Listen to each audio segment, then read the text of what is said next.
시청자 여러분들 반갑습니다. 야식 먹고 주식 진행을 맡은 황호준입니다. 오늘은 제가 단독으로 진행을 하고요.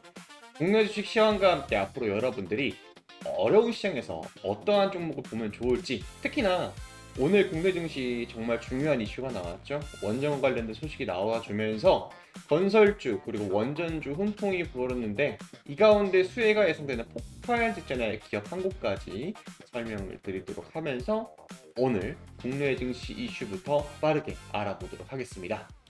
자, 먼저 오늘 시장에서 가장 큰 이슈가 있었던 바로 이 미국의 웨스팅하우스 지분 인수를 한국에 제안을 했다라는 소식입니다.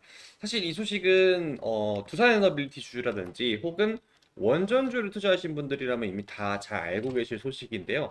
한번 자세히 좀 알아보면은 급증하는 미국의 원전 설비 용량에 대한 수요를 맞추기 위해서 미국이 이번에 우리나라 측에 손을 내민 겁니다. 그러니까 이게 무슨 소리냐면은, 여기 우측에 있는 트럼프 대통령이 이번에 행정명령으로 얘기했던 게 2050년도까지 원전의 발전 용량을 4배를 올려라는 얘기를 했습니다. 그러니까 이제 4배라는 거는 기존에 있던 이 용량에서 4배까지 올려오려면은, 특히나 2050년도라는 이제 목적지를 정해놨습니다. 한도를 정해놨기 때문에 트럼프 대통령은 이걸 맞추기 위해서 이미 여러 가지 행정명령들을 진행을 했는데, 근데 이제 문제가 뭐냐면은 이 웨스팅하우스라는 회사가 사실 원전의 거의 기초를 다져놨습니다. 이게 여기서 또 문제가 되는 건데, 원래 이 회사는 미국의 회사였는데 이것이 예전에 여기 써 있죠. 지분 구조가 브룩필드 캐나다 사모펀드 51%가 되어 있는 보이시죠? 그러니까 이 회사에 한번 유동성의 위기가 왔을 때 이 회사의 지분 51%를 캐나다의 사모펀드인 브룩필드라는 곳이 샀습니다. 그리고 좀 시간이 지나가지고 카메코라는 기업이 나머지 반절을 사게 되면서 이 회사는 미국인이 만든 회사인데 아이러니하게도 캐나다 회사가 되었습니다. 근데 얘네가 왜 중요한 게 뭐냐면 뭐라 적혀 있습니까? 여기 특징 해가지고 세계 상업용 가동 원전의 절반 가량의 웨스팅하우스의 기술이 적용이 된다는 겁니다. 우리 주식 오래 하신 분들은 다들 기억이 나실 텐데, 두산에너빌리티가 항상 이제 우리나라가 체코 원전을 수출할 때나 아니면 유럽 지방에 이제 원전 수출할 때 꼭 한 번씩 태클을 걸던 게 바로 이 웨스팅하우스의 지적재산권에 대한 논리였습니다. 이게 무슨 소리냐면은, 우리는 여기 보이시죠? 주요 노형이라고 해가지고 여기 적혀 있는 내용, AP1000기라는 이 원전 모델을 우리가 이 시스템 80 플러스 웨스팅하우스의 합병으로 지식재산권이 승계가 되는데, 이것이 우리가 수출을 하고 있고 우리나라가 가장 이제 힘을 쏟고 있는 이 한국형 APR 1400기가 한국형 원전을 줄인 말이거든요. 이 모델명인데 이것의 모태가 AP1000이라는 이것입니다. 그러니까 누가 이 원조가 되느냐, 이거에 대해서 한국 측에서 이 APR 1400으로 이 웨스팅하우스의 기술력을 가져다 썼으니까 우리 지적재산권 줘 라는 소송이 되게 많이 걸렸어요. 실제로 우리가 폴란드 원전이나 체코 원전을 이제 수출을 할 때 당시에 이 이슈가 너무나 발목을 잡아서 실제로 원전 수주를 놓친 경험도 분명하게 있습니다. 그렇기 때문에 우리나라가 지금 유럽 지방을 진출을 할 때는, 혹은 이번 기회로 인해 가지고 이 웨스팅하우스의 지분 인수를 하게 된다라고 하게 되면은 우리나라는 APR 1400 한국형 원전 수출에 조금 더 힘을 받을 수 있다라는 겁니다. 왜 그러냐면은, 일단 애초에 이 제안이 나왔던 배경부터 봐야 되는 건데, 이 원전이라는 걸 지으려고 봤더니 원천 기술은 있다는 겁니다. 어디에? 저 웨스팅하우스라는 회사에. 근데 이제 중요한 내용은, 미국이란 나라도 지금 이 AI의 패권 경쟁을 위해서 이 데이터 센터를 마구마구 지어줘야 되는 건데, 왜? 컴퓨터가 이제 머리라고 보시면 되는데, 데이터 센터가 그 머리라고 보면 돼요. 이걸 이제 돌리려면은, 머리들 여러분들 머리 쓰면은 배고프잖아요. 그런 것처럼 전력을 엄청나게 잡아먹습니다. 전력을 엄청나게 잡아먹는데, 이 발전 용량을 맞춰주려면은 저 원전 기술력이 따라와 줄 수밖에 없어요. 물론 지금은 신재생 에너지랑 뭐 태양열이라든지 풍력이라든지 지열 발전 이런 걸 복합적으로 해가지고 복합 화력으로 지금 현재 진행을 하고 있고, 그러나 이게 앞으로 늘어날 수 있는 데이터 센터의 수요를 맞추기에는 턱없이 부족한 게 사실이기도 합니다. 그래서 필연적으로 이 에너지노믹스, 신재생 에너지랑 원전을 같이 갈 수밖에 없는 지금 구조로 흘러가게 되고 있거든요, 시장이. 그러다 보니까 이거에 맞추려면은 저 웨스팅하우스가 빠질 수가 없다는 겁니다. 그래서 지금 이걸 어떻게 인수하냐에 대한 내용이 나오고 있습니다. 우리 지금 연초에 있었던 일인데 대미 투자 1호가 어떤 것으로 되느냐. 첫 번째는 원래는 이제 반도체였다가 이것이 에너지 분야로 조금 갈무리가 되고 있다라는 뉴스 아마 여러분들 보신 적 있으실 겁니다. 그 소식이 여기에서 나왔다라고 저는 기인을 하고 있고요. 그렇기 때문에 이번 웨스팅하우스 지분 인수를 대한민국 정부랑 미국 정부가 같이 합작을 하게 되면은 우리나라는 앞으로 이 한국형 APR 1400기의 수출이 조금 더 용이하게 될 가능성이 매우 높고 저는 개인적으로 이것으로 확정이 될 가능성이 매우 높다라고 보고 있습니다. 그렇기 때문에 지금 오늘 우리나라 증시에서 어떤 기업들이 좀 많이 반등이 나왔느냐? 두산에너빌리티랑 현대건설 그 외 건설주랑 그리고 원전 뭐 BHI라든지 아니면 기타 종목들이 계속해서 반등이 나오고 있는 그런 모습이 나오고 있습니다. 특히나 원전주랑 건설주가 이제 수혜를 받을 것이 사실상 거의 기정사실이기 때문에 이런 내용들이 좀 나오고 있다는 거예요. 근데 이게 이 두 기업을 제가 왜 지금 갖고 왔냐면 주가의 변동성이 되는 게 아니라 두산에너빌리티는 이제 원전에 있는 우리가 이 기체 있죠? 이 부분을 보셔야 되는데 좌측에 있는 거는 가스 터빈입니다. 두사에너빌리티는 이 가스 터빈을 만든다고 보면 돼요. 그러니까 자동차를 판다라고 가정을 했을 때 자동차의 심장일 수 있는 이 엔진을 팔 수 있는 기업이다. 그래서 이제 두사에너빌리티가 이번 원전 명령에 대해서 이제 웨스팅하우스를 실제로 우리나라 정부랑 미국 정부랑 같이 인수를 하게 되면은 원전에 대해 수요가 늘어날 수밖에 없다. 그러기 때문에 이 두산에너빌리티 다시 한 번 더 반등하는 그런 모습이 나와주었고 오른쪽에 있는 그 현대건설의 시공 능력을 갖고 있는 대표적인 이 원전 몇 개를 좀 갖고 왔습니다. 신한울 원자력 발전소 3, 4호기 그리고 한빛 원자력 발전소 1, 2, 3, 4, 5, 6기 그리고 이제 바라카 원전이죠. 이 원전 이 아랍에미리트 지역에 있는 것들 그 외에 여러 가지 원전들을 시공 능력을 갖고 있습니다. 그러니까 이 두 기업의 역할이 좀 달라요. 지금 그리고 주가의 변동폭이 다르잖아요. 현대건설은 현재 시간 기준으로 해서 8% 정도 올라가고 있고 두산에너빌리티 같은 경우에는 2% 상승이 나오고 있습니다. 이런 모습이 차이가 극명하게 나올 수 있는 거는 지금 이 기본적으로 웨스팅하우스의 이 인수가 마무리가 된다라고 하면 성공적으로 활용이 된다라고 하게 되면은 가장 먼저 건설에 대한 수요가 먼저 따라오고 그 뒤로 원전에 대한 수요가 올라올 수밖에 없기 때문에 지금 주가에도 이러한 차이점이 지금 나타났다라고 보시면 되고 개별적으로 또 트레이딩에 들어가게 되면 두산에너빌리티랑 현대건설은 공매도의 장부라든지 혹은 그간에 있던 매물대 소화를 거치는 과정 뭐 이런 것들이 좀 복합적으로 반영이 되지 않았나 좀 그런 식으로 생각을 하고 있습니다. 그 다음으로 이어가서요. 삼성전자 얘기입니다. 삼성전자 이제 좀 이따 차트를 제가 보여드리면 설명을 드릴 건데 주주환원의 기대감이 소멸되어 왔는가에 대해서 사람들이 많이 궁금해하기 시작합니다. 특히나 삼성전자의 지금 주요 자리는 제가 이제 동그라미 쳐놨죠.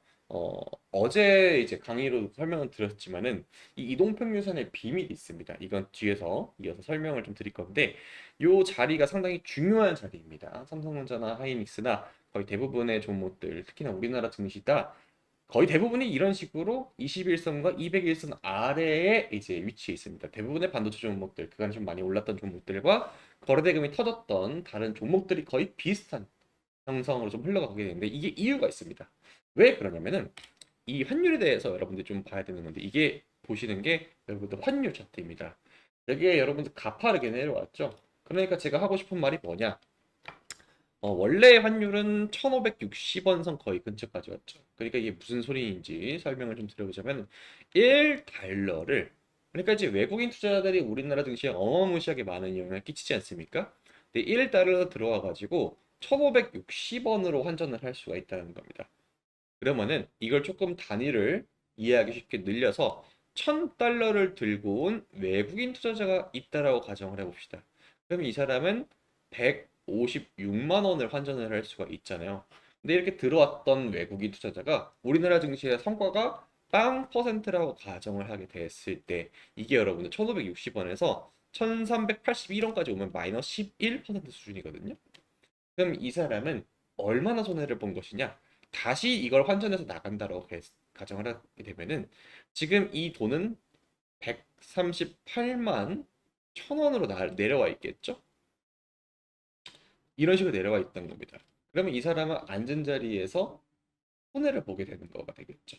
이게 마이너스 11% 손실이 난 거니까 지금 한 890불 정도로 환전이 될 예상입니다. 그러니까 외국인 투자자 같은 경우에는 반대로 이게 올라가면 또 환차 이익이 발생할 거 아닙니까? 반대 케이스가 나오니까. 그런데 그렇지가 않습니다. 환율이라는 거는 어느 정도 예상이 되는 범주 안에서 왔다 갔다 왔다 갔다 해줘야 외국인 투자들이 조금 더 적극적으로 투자할 수 있는 그런 배경이 생길 수가 있다는 겁니다. 여러분들도 생각을 해보세요. 우리가 미국에 있는 테슬라, 뭐 스페이스X 이런 종목을 산다라고 가정을 했을 때 환율이 조금 더 안정적일 때 투자하고 싶지 않겠습니까? 반대로 우리나라 사람들 같은 경우에는 1381원이 되니까 지금 어떻게 하고 있어요? 달러로 환전을 많이 하고 있죠. 자, 왜 그래요? 다시 이제 올라가게 되면은 우리나라 투자자 입장에서는 환율이 높아지게 될 게 거의 명확하니까. 그럼 어떻게 되겠습니까? 외국 투자해가지고 돈 벌면은 그 투자 플러스 환율에 대해서 환차 이익이 발생하기 때문에 이런 것들이 여러분들 복합적으로 예상이 되는 범주 안에서 움직이는 것들이 이제 외국에서 투자하시는 입장에서는 이것이 좀 유리하게 작용을 할 수 있다라고 설명을 드릴 수가 있습니다. 자, 그리고 아까 제가 삼성전자를 비롯해서 SK하이닉스가 왜 지금 현자리에서 중요한지에 대해서 차트를 보면 설명드린다고 했었죠. 이어서 설명 좀 드려보자면은 자, 지금 보고 계신 화면은 삼성전자의 차트입니다. 삼성전자는 그간에 올라갈 때 패턴을 좀 봐야 되는 겁니다. 제가 어제 이동평균선에 대해서 강의를 드리면서 오늘도 이동평균선에 대해서 처음 보시는 분들 계실 수 있으니까 한 번 더 설명드려보자면은 여기 보이시죠? 어느 누구든지 제가 기본적인 차트로 이제 설명을 드리려고 많이 노력을 하고 있는데 지금 보면은 이 이동평균선 다들 5일선, 11선, 21선, 61선, 121선을 기준으로 이제 차트가 이런 식으로 형성이 되어 있을 거예요. 여러분들도 지금 보시는 과정에서 컴퓨터 키셔가지고 ATS 키시거나 혹은 MTS 켜서 보세요. 다 똑같이 천편일률적으로 이 이동평균선에 대한 기준은 5일선, 11선, 21선, 61선, 121선을 기준으로 잡고 있습니다. 제가 여기서 그냥 21선을 201선을 추가를 했을 뿐인 거고요. 그럼 이게 여러분들 왜 그럴까? 모든 사람들이 다 천편일률적으로 볼 수 있는 기준이 5일, 10일, 20일, 60일, 120일 선 잡혀 있는 이유도 있고 이것이 신빙성이 높은 이유는 모든 사람들이 똑같은 걸 보고 같은 생각을 하기 때문에 그렇습니다. 그래서 주식이라는 건 기술적 분석과 기본적 분석으로 나뉘는 이유도 여기서 나오게 되는 거고요. 그러면 이 왜 20일, 60일, 120일로 기준이 잡혀 있는지를 설명을 좀 드려보겠습니다. 자, 일단은 모든 것의 기준은 증시가 열리는 날을 기준으로 한다는 거가 되겠죠? 이 5일선이라는 건 여러분들 어떻게 되겠습니까? 5일이라는 거는 뭘 뜻해요? 일주일이죠? 그러니까 초단기 5거래일, 일주일간의 움직임이고 그 다음으로 나올 여기 11선의 역할은 어떻게 됐습니까? 당연히 이거의 두 배니까 2주 정도 되겠죠. 그렇게 하다 보면은 여러분들 이것의 또 두 배. 그럼 20일이죠. 이게 뭐예요? 여러분들 그렇죠. 잘 아시다시피 한 달치의 움직임의 기준값이 됩니다. 그럼 그 다음으로 이 60일선은 어떻게 되겠습니까? 20일의 3배죠. 그럼 3달이죠. 그럼 주식시장에서는 이게 3달이 됐을 때는 뭐가 나와요? 1분기에 대한 실적이 나오게 됩니다. 그래서 이 60일선에서 반등이 나오는 경우에는 지금의 주가가 좀 내려왔을 때 60일선에 닿았을 때 반등이 나오는 거는 다음번 실적이 좀 기대가 되는 종목들에서 자주 나오는 이런 패턴이다라고 좀 보시면 되겠습니다. 다음으로 넘어가서 121선 이게 상당히 좀 중요한데요.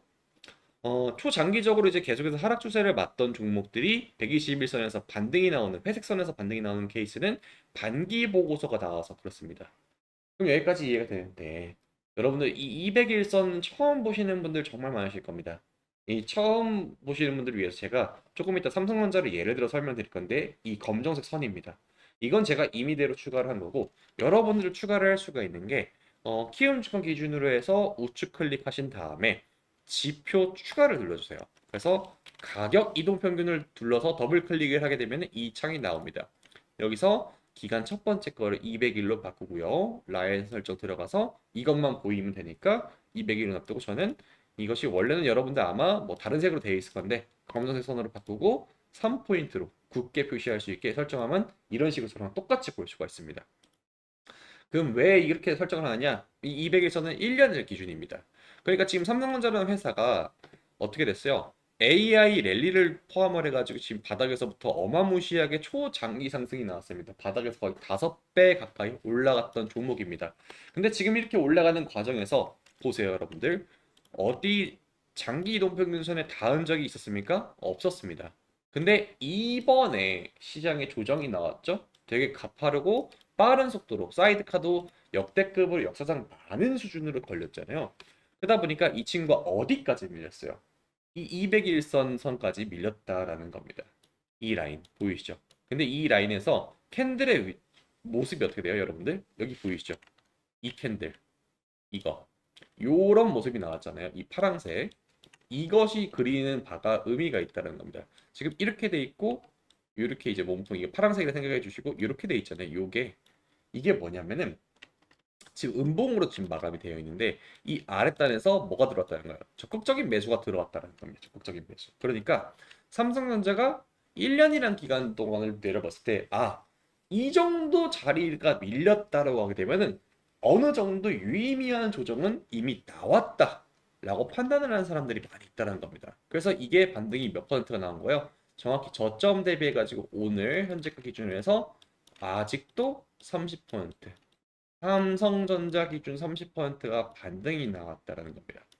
그러니까 지금 이 주주 환원에 대한 기대감은 사실 이미 이때부터 반영이 돼 있었고 여러 것들이 선반영이 되었기 때문에 이제 주가가 반등하는 모습이 나왔다라고 보면 됩니다.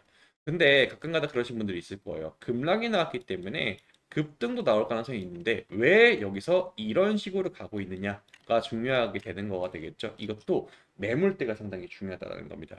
자, 삼성전자를 처음에 예를 들어서 지금은 시간이 지나가지고 하락이 나은 걸 다 알고 있으니까 그렇지만은 이 상태에서 우리가 지금 매매를 한다고 가정을 하게 되면은 삼성전자가 굴지의 기업이고 AI 랠리는 변한 게 없다. 그렇기 때문에 이런 자리에서 매수를 받으면은 상당히 조정이 충분히 나오지 않았을까라는 심리가 당연히 반응이 되겠죠. 근데 이것이 어떻게 돼요? 시간이 지나서 캔들 하나가 또 빠지잖아요. 그렇죠? 이런 식으로 계속해서 반복이 됩니다.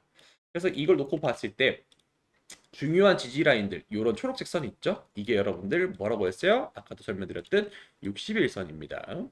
이 한 분기에 실적에 대한 보고서가 나오는 그 기준선이 있게 되겠죠? 근데 이 자리에서 반등이 안 나오고 다음날 또 떨어지니까 어떻게 돼요? 캔들이 길죠. 이 말은 즉슨 예를 들어서 이런 날들이랑 비교하게 되면은 가격의 변동성이 적었던 날이고 그럼 이 날은 뭐예요? 요 날은 가격의 변동성이 많았다. 근데 음봉으로 마무리가 됐죠. 이런 거를 봤을 때 투자하는 사람들의 심리선이 이 자리에서는 불안하다라고 많이 읽혔다라고 보시면 됩니다. 그렇기 때문에 장대 양봉이 이 자리에서 나와서 반등을 시도했으나 반등하지 못하고 다시 떨어지게 되면서 투매가 또 나와줬고 또 이런 현상이 어디서 나와요? 이런 자리에서 계속해서 나오게 된다는 겁니다. 근데 여기 60일선과 비교했을 때 121선은 거래일 기준 1, 2, 3, 4, 5거래일이 여기 위에 걸쳐져 있다라고 하게 되면은 121선은 1, 2, 3, 4, 5, 6, 7, 8, 9, 10거래일이 걸쳐져 있죠. 그러니까 이 지지 라인들이 점점 깨고 아래로 내려갈 때는 이 데이터를 조금 더 모으는 횡보하는 기간이 많이 있다는 겁니다. 왜 그러냐? 위에 있는 매물대를 소화를 언제 시켜주느냐에 따라서 이게 진짜 우리가 기다리던 V자 반등으로 갈지 W자 반등으로 갈지에 대해서 결정을 내리는 이 분기점이기 때문에 그래요. 여러분들 이해 다들 잘 되시죠? 그러다 보니까 또 어떻게 돼요? 제가 말했던 대로 그대로 흘러가죠. 121선에서 쭉 떨어지는 거지. 이미 이 자리에서 반등이 나올 거 기대했던 중요 이평선 자리에서 반등이 기대했던 사람들이 반등이 안 나오다 보니까 그걸 투매를 했던 거죠. 어디까지? 201선까지. 그래서 제가 여러분들한테 이 201선 지지를 받는 자리에서 반등이 나오고 이런 식으로 거래 대금이 터져주는 경우에는 거의 대부분 제가 가장 좋아하는 뭐라고 말씀드릴 수가 있어요? 고래 7마리가 지나가는 초대박의 기운이 있는 종목들이라는 겁니다. 근데 지금 보면은 이 삼성전자가 25만 원 선에서 계속 왔다 갔다 하는 이유는 뭐냐? 이 위에 있는 매물대가 너무 많다는 겁니다. 여기서 한 가지 팁을 드려보자면은 제가 이번엔 차트를 좀 확대했어요. 근데 여러분들 차트랑 좀 다른 게 베이색 띠가 있죠. 이거는 어떤 거냐면은 지금 여기서 매물대 차트를 여기 이걸 클릭하면 나옵니다. 키움 주봉 기준에 더블 클릭하면 이런 식으로 베이직 띠가 만들어지게 되는데 요걸 볼 수 있는 거예요. 이게 의미하는 바가 뭐냐? 왜 굳이 여기 자리에서 이 삼성전자의 주가가 지지부진한 거냐? 이거에 대한 답변이 좀 될 수가 있습니다. 왜 그러냐면은 여기 보이시죠? 지금 이 자리에 이 D가 뭐라 되어 있습니까? 20%라고 적혀 있거든요. 그리고 가격은 27만 3,500원에서부터 25만 8,900원. 그러니까 이 하단에 있는 전체 거래 대금이 언제 발생했느냐를 놓고 봤을 때 이 자리에서 많이 발생했다는 겁니다. 그럼 당연히 이 자리에서 거래할 수 있는 일들이 다른 평균적인 날보다 많았기 때문에 그렇다는 거가 되겠죠? 왜? 애초에 이 가격이 형성이 돼야 여기서 거래가 많이 일어나니까.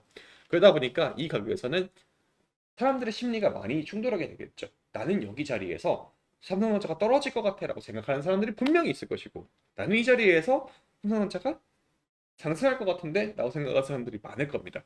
근데 지금은 왜 이렇게 지지부진하게 공방을 주고받고 있느냐, 이거 상당히 중요한 포인트가 되겠는데요. 이제 곧 있으면 여러분들 엔비디아의 실적 발표가 한국 시간으로 목요일 새벽 5시에 나오게 됩니다. 우리가 자고 일어나면 아마 받아보게 될 것이고, 이와 동시에 한국은행의 기준금리 결정도 이루어지게 될 것이고, 그 주에 잭슨홀 미팅도 같이 진행이 된다는 겁니다. 그러니까 아까 제가 말씀드렸듯 이 환율이라는 게 어느 정도 위든 아래든 횡보로 하든 방향성을 결정이 될 수 있는 그 분기점이 이번 달 말에, 이번 주에 안에 진행이 되기 때문에 이 모든 것이 결정되는 날이다 라고 제가 이제 여러분한테 설명을 드리는 거고, 그럼 저는 어떻게 생각하고 있냐? 삼성전자 기준으로 해서 이런 식으로 주가는 계속해서 W자로 이 매물대를 처리를 하면서 올라가면서 정고점 하락까지 시간은 걸리겠지만 올라갈 거다라고 생각을 하고 있습니다. 때문에 저는 국내 증시 전반적으로 삼성전자의 주가 흐름을 봤을 때 여전히 지금 우리나라 증시는 기회가 많이 있다라고 좀 설명을 드릴 수가 있겠습니다. 그럼 다음 주제로 좀 넘어가게 되면은 이게 가장 사실 중요합니다. 저는 계속해서 이제 방송 내내 여러분들한테 이번 달 말, 그러니까 주 끝으로 금요일로 다가가게 되면은 모든 것들이 결정된다라고 하는 근본적인 이유는 여기서 있다라는 겁니다. 한국은행의 기준금리가 2.75%예요. 우리 대출 받으시는 분들은 알겠지만은 이 모든 금리라는 걸 이 2.75%를 기준으로 위로 잡히게 됩니다. 그렇기 때문에 뭐 주택담보대출이라든지 신용대출이라든지 뭐 5%, 6% 되는 것도 이런 것들이 기인이 된다라는 겁니다. 근데 지금 시장의 방향성이 어떻게 돼가고 있냐면은 아마 주택담보대출 받으신 분들은 다들 이런 문자 받아보셨을 겁니다. 금리 올라간다. 변동금리이기 때문에 올라갈 것이다. 라고 해서 이자 부담이 상당히 크다라고 보통 표현을 하죠. 자, 우리가 주택을 막 10억 원어치 대출을 받았다고 가정하게 되면은 이자 비용이 부담되게 되면 어떻게 되겠습니까? 대출이 더 이상 유지되기가 어렵게 되겠죠. 주식도 똑같습니다. 주식을 할 때도 대출을 받는 기업들은 어떻게 되겠습니까? 보통 기술주 혹은 지금 최근에 뭐 단기적으로 돈이 필요할 수 있는 테크주들, 뭐 신규 상장주들 이런 종목들 혹은 바이오 기업들 이런 기업들입니다. 근데 지금 AI 랠리가 어디서 나왔죠? 이 기술주에서 나오고 있다는 겁니다. 흔히 말해 테크주들에서 나오고 있어요. 근데 이제 자본 조달 비용이라고 하게 되겠죠. 금리가 높아지게 되면은 이것이 힘들어진다. 그래서 주식시장에서 돈을 빼는 흐름이 많이 나오게 됩니다. 근데 이제 곧 있으면 8월 27일 날 우리나라 한국은행의 기준금리가 결정이 돼요. 빠르면 10시 이때쯤 나오게 됩니다. 빠르면 9시 반에 나오는 경우도 있고요. 그러다 보니까 이번 금리 결정이 여러분들 얼마나 이제 방향성을 많이 나타내냐면은 중요한 포인트가 우리가 지금 여기 보면 2025년 4월 17일 날 기준금리가 2.75%포인트였죠. 이것이 여러분들 다시 얼마 만에 회귀한 거냐면 약 1년이 넘는 기간 동안에 이제 동결이 됐다가 26년 7월 16일을 기준으로 해서 2.75%까지 되었습니다. 2.75%. 그러니까 이번에 금융통화위원회에서 우리나라 금리를 올리느냐 혹은 동결을 하느냐 그리고 나서 이제 어떤 결과가 나오게 되면은 기자회견을 분명하게 꼭 합니다. 이 분명하게 하는 기자회견 자리에서 앞으로의 기준금리에 대한 방향성을 어떻게 잡을 것이냐 라고 얘기가 나오는 거에 따라서 또 시장의 온도 차이가 달라질 거예요. 이와 동시에 이제 어떤 게 시작이 되느냐, 이 잭슨홀 미팅이 27일에서 29일 날 이제 진행이 됩니다. 잭슨홀 미팅을 하게 되면은 미국의 중앙은행의 기준금리랑도 상당히 직결이 되게 되는데 각 세계의 이제 은행권에서, 그러니까 통화를 담당하고 있는 중앙은행 담당자들이 다 모여가지고 잭슨홀 미팅이라는 걸 진행을 하게 됩니다. 여기서 앞으로의 전 세계 금리에 대한 방향성과 돈의 통화의 흐름을 어떻게 컨트롤할 것인가 이거에 대한 논의를 상당히 적극적으로 하게 됩니다. 그러면은 미국 중앙은행의 기준금리가 현재 3.75%이고 이것이 우리나라의 금리 차이가 1%라고 보통 표현하는 여기서 나오게 됩니다. 이 1%에 대해서 현재 미국의 금리는 앞으로 동결 쪽으로 가고 있습니다. 원래는 이제 연내에 인상을 한다는 내용들이 상당히 많은데 이것이 계속해서 베센트 장관의 지난번에 뭐가 있었죠? 우리가 장단기 채권, 장기 채권 팔아서 단기 채권을 해준다. 라는 얘기가 나오게 되면서 흔히 말해서 카드 돌려막기를 시작한다라고 제가 말씀드렸죠. 이것이 시작이 되다 보니까 현재 시장에서는 이 내용을 인지를 하고 우리는 투자 시장에 이제 위험 자산 시장에 투자를 하겠다라는 소식이 계속 나오고 있습니다. 그래서 우리나라 증시에서 어떤 종목들이 좀 튀어주었느냐? 이 두 종목이 좀 오늘 화끈했죠. IT생 글로벌. IT생 글로벌 같은 경우에는 한국 금거래소의 지분을 갖고 있습니다. 그렇기 때문에 공기업인 줄 알고 있던 이 한국 금거래소가 사실 IT생 글로벌이라는 회사에 종속되어 있다. 그래서 금 가격이 같이 올라가고 있거든요. 근데 또 아이러니하게 비트코인 이쪽 시장으로 좀 많이 올라가고 있어요. 왜 그러냐면은 아까도 말씀드렸듯이 이 장단기 채권에 대해서 수요가 뒤바뀌게 됐다라고 말씀드렸죠. 이거에 대해서 단기 채권을 많이 사려고 이제 지급 준비 금액을 준비하는 게 이 비트코인 같은 암호화폐 거래할 수 있는 서클이라든지 USDT 테더사를 운영하고 있죠. 요 이제 서클이라든지 혹은 USDC를 운영하고 있는 회사들의 이 지급 준비 금액이 다른 회사들과 비교했을 때 거의 10배 정도 차이가 납니다. 그래서 단기 채권, 미국의 단기 채권 10년물을 사주는 그 기준이 달라서 이와 관련된 기업들이 많이 튀고 있다는 겁니다. 우리 기술 투자 같은 경우에는 우리가 잘 알고 있는 업비트 있죠. 이 회사의 전신인 두나무라는 회사가 있습니다. 이 회사의 초창기 투자에 대한 지분을 상당히 많이 갖고 있어요. 근데 이 회사가 나스닥에 상장을 한다라는 그러한 내용들이 현재 시장에 돌고 있습니다. 그래서 이러한 뉴스들로 인해서 암호화폐와 관련된 우리 회사들이 전반적으로 지금 수혜를 좀 받고 있는 그런 모습들이 연출이 되고 있습니다. 그럼 정리를 해보자면 우리나라 증시 현재 주도적으로 지금 갈 수 있는 종목들은 여전히 삼성전자, 하이닉스가 저는 분명하다고 생각을 하고 있습니다. 차트에서 되게 길게 설명을 드렸죠. 그런 내용들을 기반으로 해서 이제 앞으로 여러분들이 투자를 하실 때는 다음번 지금 이 시장의 혼란은 언젠가는 잡힐 겁니다. 이 혼란이 마무리가 되면은 지금 당장 단기적으로 이런 IT슨 글로벌이나 우리기술투자나 이런 종목들이 메인스트림으로 올라가서 계속해서 삼성전자 하이닉스로 올라갈 수는 있습니다. 그렇지만은 단기적으로 단타 수급이 들어온 것도 사실이다라고 생각을 하고 있습니다. 다시 한번 눌릴 가능성이 매우 매우 높기 때문에 신규 진입을 하신다라기보다는 어, 기존에 있던 주식들 중에서 눌림이 좀 있던 종목들로 눈여겨보시는 게 좋지 않을까. 그럼 제가 오늘 그와 관련된 종목 한 종목에 대해서 여러분들 설명을 드릴 건데 왜 이 종목이 될 수 있는지 바로 좀 이어 설명을 드려보도록 하겠습니다. 자, 오늘의 히든 종목과 공략주 동시에 좀 진행을 해보겠습니다. 일단 오늘의 공략주는 삼성전자였고요. 삼성전자는 이제 아까 차트 설명드렸던 거에 대해서 좀 설명드리면서 왜 이 히든주랑 같이 엮을 수 있는지 조금 더 이해를 돕기 위해서 설명을 좀 드려보도록 하겠습니다. 자, 먼저 오늘의 히든주는 이 삼성전자와도 상당히 관련이 깊은 기업이기도 합니다. 왜 그러냐?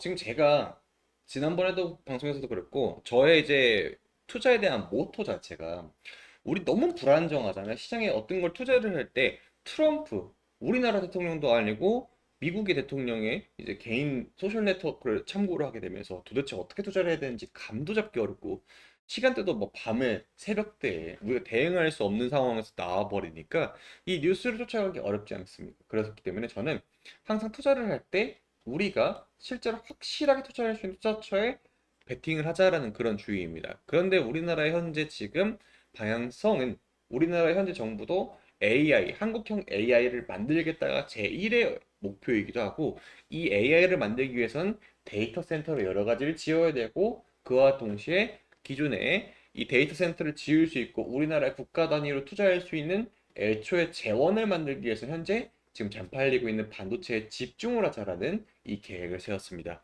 그래서 최근에 이제 전남 이제 광주 지역에 반도체 공장을 짓는다는 소식 그 전에 애초에 나왔던 게 바로 이 용인 반도체 메가 클러스터 단지입니다. 그러니까 제가 이제 이 부지도 실제로 갔다 와보고 새만금 지역, 군산 지역 있죠? 여기 현대차 그룹이 투자하는 것들을 다 직접 발로 뛰어서 느꼈던 건데 확실하게 이 공사에 대한 수요도 올라가고 있고 이와 관련된 인프라도 상당히 잘 되어 있는데 이미 용인이라는 곳 자체가 워낙 넓은 부지에 그리고 반도체 공장이 들어설 수 있는 이 지역들이 만들어지고 있습니다. 세부적으로 좀 확인하게 되면은 반도체 클러스터가 들어서는 용인 해가지고 나오고 있죠. 자료가. 그래서 좌측 처인구 쪽에 삼성전자 클러스터가 들어가고 우측에는 SK 하이닉스 클러스터가 들어온다라는 겁니다. 그러니까 이 전반적으로 이쪽 지역 다 전체적으로 반도체 클러스터로 이제 묶어 버리는 겁니다. 참고로 제가 이 신갈 쪽에 한번 있었던 적이 있습니다. 이제 살았던 적이 있었는데 이쪽 주변을 다 이제 우리가 거주할 수 있는 거주 지역이고 이 용인시청 주변으로 해서 이렇게 다 거주 지역입니다. 이게 이제 신갈 이제 JC라고 되어 있죠. 이천IC도 있기 때문에 여기는 수도권 제2 외곽 순환도로로 바로 연결되어 있고 서울시청 고속도로 해가지고 바로 이제 대전으로 내려갈 수도 있고 그리고 이쪽으로 빠지게 되면은 이제 전남이라든지 이 전북 지역으로 빠져나갈 수 있고 위로 올라가면 바로 이제 어디가 나오죠, 여러분들? 이제 위로 올라가게 되면은 서울로 나오게 되는 이제 그쪽으로 되게 됩니다. 그렇기 때문에 교통이 완전 사통팔달 그냥 다 뚫려 있습니다. 그래서 때문에 이 용인 지역은 상당히 저도 개인적으로 잘 골랐다라고 생각을 하고 있고요. 용인이 엄청나게 넓습니다. 근데 내용을 봤을 때 삼성전자 클러스터 경기도 용인시 처있고 남사가 이동읍 규모인데 이 자본의 단위가 달라요. 조원입니다. 사업 규모가 300조 원, 그리고 하이닉스 클러스터는 120조 원 해가지고 완공 목표는 삼성전자 같은 경우 2042년인데 하이닉스는 2027년으로 되어 있죠. 이것이 과거에 나왔던 데이터의 내용인데 이게 좀 요즘 들어서 많이 바뀌었습니다. 우측으로 좀 가게 되면 되는데 이 반도체 부지가 워낙 넓은 땅이지 않습니까? 그러다 보니까 이 토지에 대해서는 보상에 대한 문제도 상당히 많았고요. 역시 민간인들이 많이 있기 때문에 플러스 이와 관련된 용수로 전력 설비, 구배 전반 뭐 이런 도로 모든 인프라에 대해서 언제 이걸 따라 나느냐 이게 상당히 중요했던 포인트가 있었습니다. 그래서 기존 계획이 다 이렇게 되어 있던 것들이 요즘에 많이 줄어들고 있다. 이거는 정부에서 행정적 재원적 지원이 상당히 많이 있었기 때문에 이렇게 좀 땡겨졌다라고 좀 보면 되어 있고요. 2020년도에 최근에는 이런 식으로 좀 변했다. 삼성전자 같은 경우에는 약 7년 정도로 단축을 했고 SK 하이닉스 같은 경우는 12년 정도를 앞당겨서 상당히 좀 많이 땡겨왔다. 라고 좀 보면 되겠습니다. 그래서 삼성전자 평택 5호, 6호기는 순차건설, 동시건설 전환 진행하고 5년 내 메모리 분야 생산하고 현행은 이제 2배 확대 목표로 바뀌었습니다. 이제 중요한 포인트가 뭐냐면은 그러면 이 반도체 공장이 들어서는 곳에 도대체 어떤 기업이 들어오냐가 상당히 중요합니다. 이게 오늘의 핵심 포인트이고 제가 왜 삼성전자 하이닉스는 계속해서 올라갈 수밖에 없다라고 말씀을 드리는 건지 이거에 대해서 기본적으로 설명을 드리는 겁니다. 자, 지금 보게 되면은 이 라인에서 삼성전자 파운드리가 생기게 되면은 실제로 여기서 뽑게 되는 직군들을 제가 이제 리크루트 사이트에서 정리해서 왔던 내용입니다. 공정 엔지니어링, 시각 증착, 포토 공정 수율 관리 이 부분 보통 전공정이라고 표현을 하게 되죠. 그리고 설비 엔지니어링, 반도체 장비 유지 보수 설치 이거를 보통 후공정 정도로 이제 표현을 하면은 좀 더 맞습니다. 엄밀히 말하자면 후공정은 아니긴 하지만요. 그래서 전반적으로 품질 관리, 인프라 유틸리티, 안전 관리, 사무 지원 뭐 이런 모든 분야에서 전폭적으로 반도체 기업이 하나가 들어온다가 아니라 클러스터 단지가 들어오기 때문에 많은 반도체 기업들이 이번 랠리에서 수혜를 받을 가능성이 가장 높다라는 겁니다. 계속해서 강조하지만 저는 이번 방송 내내 제가 말씀드렸던 게 이번 달 말이 되면은 시장에 어지러울 수 있는 내용들은 이미 어느 정도 바닥이 깔려 있기 때문에 이것들이 마무리가 되는 지금 이 시점에 눈여겨봐야 된다. 왜? 동일기간 투자를 한다라고 가정을 했을 때 여러분들이 가장 수혜를 볼 수 있는 종목을 골라야 되는 게 이번 랠리에서 여러분들이 가져가야 되고 오늘 방송을 지금 여기까지 시청하신다라고 하게 되면 여러분들이 봐야 되는 이유가 여기서 나온다라는 겁니다. 그렇죠? 자, 그래서 오늘 제가 여러분들한테 설명드렸던 이 모든 내용을 전반적으로 종합을 해봤을 때 반도체 종목 딱 한 종목이 지금 떠올랐습니다. 특히나 이 종목 같은 경우 여러분들 다들 이름만 들으면 알 수 있는 그런 종목이긴 합니다만은 차트적으로 제가 가장 좋아하는 자리에 나와 있기도 하고 삼성전자 설명드렸을 때도 계속해서 강조했던 이 200일 이동 평균선, 이 검정색 선 보이시죠? 이 라인을 딛고 올라오는데 상당히 급하게 반등이 나왔었죠. 그리고 현재 시장이 좀 밀림과 동시에 어느 정도 조금 여기서 물량을 소화하고 있는 그런 기간이 나오게 됩니다. 제가 조금 더 여러분들 보기 편하라고 매물대 차트를 이렇게 핑크색으로 좀 칠해봤습니다. 이 라인이 이 구간에서 18%의 최근에 거래 대금이 많이 몰려있는 종목입니다. 그렇기 때문에 이 종목을 진입을 하실 때는 여러 가지 좀 많이 봐야겠지만 이 구간 보시다시피 많은 거래 일수가 겹쳐 있기 때문에 여기 어떻게 되고 있어요? 이 진하게 이제 매물대가 형성되어 있는 거 확인하실 수 있습니다.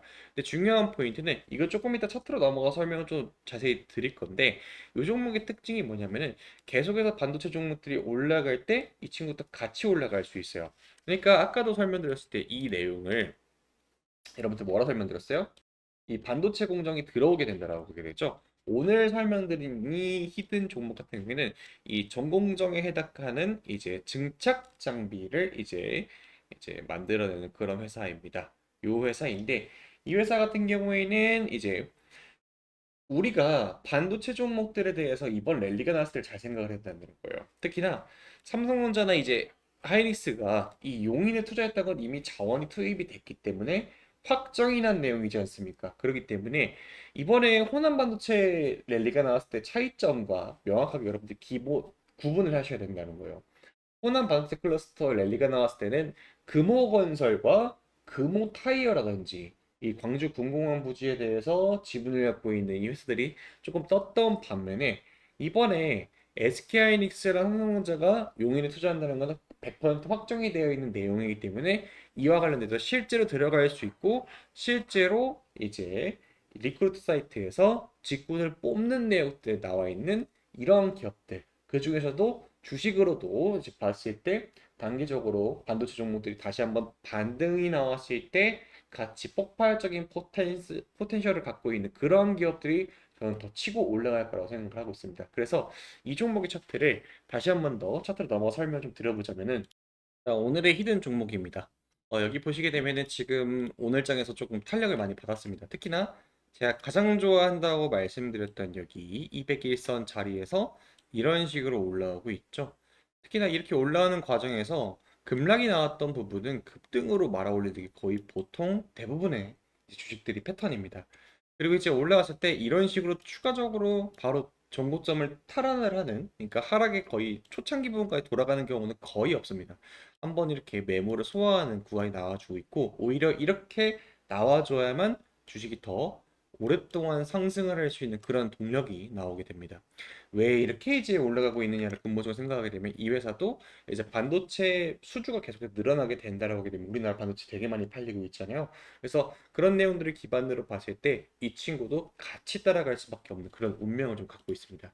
이 친구의 이제 투자자 동향을 좀 봤을 때 최근에 들어가지고 외국인 투자자들이 이런 식으로 좀 많이 매수를 하고 있는 거 체크가 되시죠? 기관 투자자들도 이런 식으로 좀 매수를 들어오고 있는 거 확인되십니다.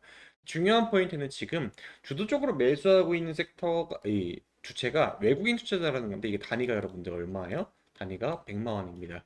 그래서 100만, 1000만, 억, 10억, 100억 정도, 약 825억 정도가 현재 순매수로 잡혀 있다. 언제 기준으로 해서 이 한 달 기준으로 해서 보고 있습니다. 이 한 달 기준으로 해서 보고 있는 내용은 이 구간이 어느 정도 한 달 정도가 되고 있고 특히나 지금 보시게 되면 800억 정도 매수했다고 했는데 이 친구 시가총액이 8조 여러분들 얼마야? 1574억 원 정도 됩니다. 유통 비율은 61% 되는 종목인데 이 종목이 이른 자리에서 계속해서 반등이 나오고 있고 특히나 삼성전자 하이닉스가 오늘 같은 경우에는 삼성전자 기준으로 해서 마이너스 1% 정도의 자리에서 특히나 이 라인은 삼성전자 기준으로 해서 이 21선 라인을 지켜주고 있고 앞으로 이런 식으로 박스를 그리다가 어느 정도 이렇게 저점을 높여가면서 반등이 나오는 이런 과정에 제가 항상 말하잖아요 여러분들 동일한 투자 기간 동안에 조금 더 포텐셜이 높은 종목을 사는 게 투자에 맞다라고 말씀드리고 있잖아요. 그래서 이 종목 같은 경우에는 오늘 그 조건에 부합한다라고 말씀을 드릴 수가 있습니다. 특히나 제가 가장 중요하게 보고 있는 게 공매도의 잔고인데 이것도 좀 설명을 드려보면은 여기 봤을 때 이 종목 같은 경우에는 공매도 평균가가 이렇게 16만 8,629원이죠. 그러니까 공매도가 어떻게 보는 거냐면은 여러분들이 단위가 1,000원으로 되어 있죠. 이 1,000원으로 되어 있는 거를 공매도 거래대금이 여기 뒤에서 1,000원을 계산하면 되는 겁니다. 1,000원, 만원, 10만원, 100만, 1,000만, 억, 10억 정도가 된다는 거예요. 그러니까 중요한 게 그러면은 공매도가 이 종목에 67억이 있는 거예요? 라고 생각할 수도 있겠지만 그게 아니라 거래 대금이죠. 신규로 들어왔던 공매도랑 기존에 있던 공매도를 청산하는 것의 합입니다. 그래서 이걸 절대적으로 보시는 건 아니고 공매도의 평균 단가가 어느 정도로 형성이 되어 있는지를 잘 봐야 된다는 거예요. 예를 들어서 공매도는 여러분들 뭐예요? 빌 공짜를 써서 없는 주식을 갖다 파는 거잖아요. 그럼 이 친구들은 주가가 떨어져야 된다는 건데 주가가 떨어지는 타이밍에 얼마나 많은 공매도가 청산이 나가고 그리고 평균 단가는 얼마나 줄어든지를 봐야 되는 거예요. 그럼 여기를 좀 보시면 되는 건데 이게 딱 정확하게 올라갈 때 표본이죠. 자, 매매 비중의 3%라고 되어 있습니다. 이거 기준으로 봤을 때 단위가 1,000원이기 때문에 공매도 거래대금 얼마요? 1,000원, 만원, 10만, 100만, 1,000만, 억, 10억, 36억 정도고 오늘은 그 다음 날은 여기 어떻게 돼요, 여러분들? 또 1,000원, 만원, 10만, 100만, 1,000만, 억, 10억, 51억 원. 그러니까 36억, 51억 원, 그리고 190억 정도 발생하게 되는데 이런 식으로 평균적으로 주가가 눌려 있을 때는 공매도가 어떻게 돼요? 공매도 평균 단가가 기존보다 낮아지죠. 그러니까 신규 공매도가 들어올 가능성이 매우 높다라고 보면 돼요. 그러다가 주가가 튀어오른 날 어떻게 되는지가 중요합니다. 그래서 튀어오른 날 기준으로 설명드려보면 이렇게 돼 있죠. 8월 10일하고 11일 날 이때입니다. 그래서 이 반등 나올 때를 말하는 건데 이때 어떻게 됐으면은 매매 비중의 8% 4%이 매매 비중이라는 건 거래량 전체를 이제 따지는 거니까 여기를 봤을 때 공매도의 거래 대금이 거의 평균 36억, 51억 들어왔을 때 대비해 가지고 뭐 4배, 5배 뭐 이렇게 올라가는 거 보실 수가 있습니다. 그러면서 어떻게 돼요? 공매도 평균 단가가 올라가 버리죠. 이 평균 단가가 신규 공매도가 들어왔을 때도 이제 이런 변화가 생기게 되는데 기존에 있던 공매도가 청산이 되면서 올라가는 경우도 있습니다. 그러니까 이제 반평균을 나눈다고 했을 때 누구는 수학 점수 뭐 10점 맞은 애가 있고 80점, 70점, 90점 맞는 애도 있는데 10점 맞은 애가 전화를 가버리게 되면 전체 평균이 올라 버리는 것처럼 이런 것들도 여러분들 좀 생각을 하셔야 된다는 겁니다. 그래서 여기 봤을 때 공매도 평균 단가가 지금 두 자릿대 상승이 나왔을 때 어떻게 돼요? 한번 툭 튀었죠. 그러면은 보통 보편적으로 공매도가 이렇게 버티질 않아요. 그러면 어떻게 되냐면은 여기 자리에서는 차트상으로도 이 자리는 반등이 나올 가능성이 매우 높았던 자리다 보니까 신규 공매도가 청산이 나가게 되면서 이 공매도 청산된 건 갚을 때는 사서 갚아야 됩니다. 현물 주식을. 그래서 그 구조가 발생했다. 흔히 말해서 살짝 미니 쇼스퀴즈가 나왔다 정도로만 보면 됩니다. 쇼스퀴즈라고 표현하기 좀 애매하고 그냥 공매도 청산이 나왔다. 쇼스퀴즈는 막 진짜 이런 장대 항목 나오거든요. 그래서 그런 것들이 좀 활발하게 된다라고 하게 되면은 이 종목은 개인 투자자들이나 세력 투자자들이나 이런 사람들이 상당히 관심을 갖고 있는 그런 자리이다라고 보시면 됩니다. 이해되시죠? 그래서 그런 자리에 놓여 있는 종목들은 여러분들이 나중에 이제 시세 차익을 동시간 같은 종목을 투자했을 때 조금 더 포텐셜이 나올 가능성이 매우 높다라고 생각하시면 돼요. 아시겠죠? 자, 그래서 이런 현상들이 계속해서 연속적으로 이어가고 있고 여러분들이 공매도를 투자했던 사람이라면 어떻게 되겠습니까? 이걸로 잃었으면은 이 자리에서 한 번 더 눌림이 나온 자리에 공략하면 좋겠죠. 왜?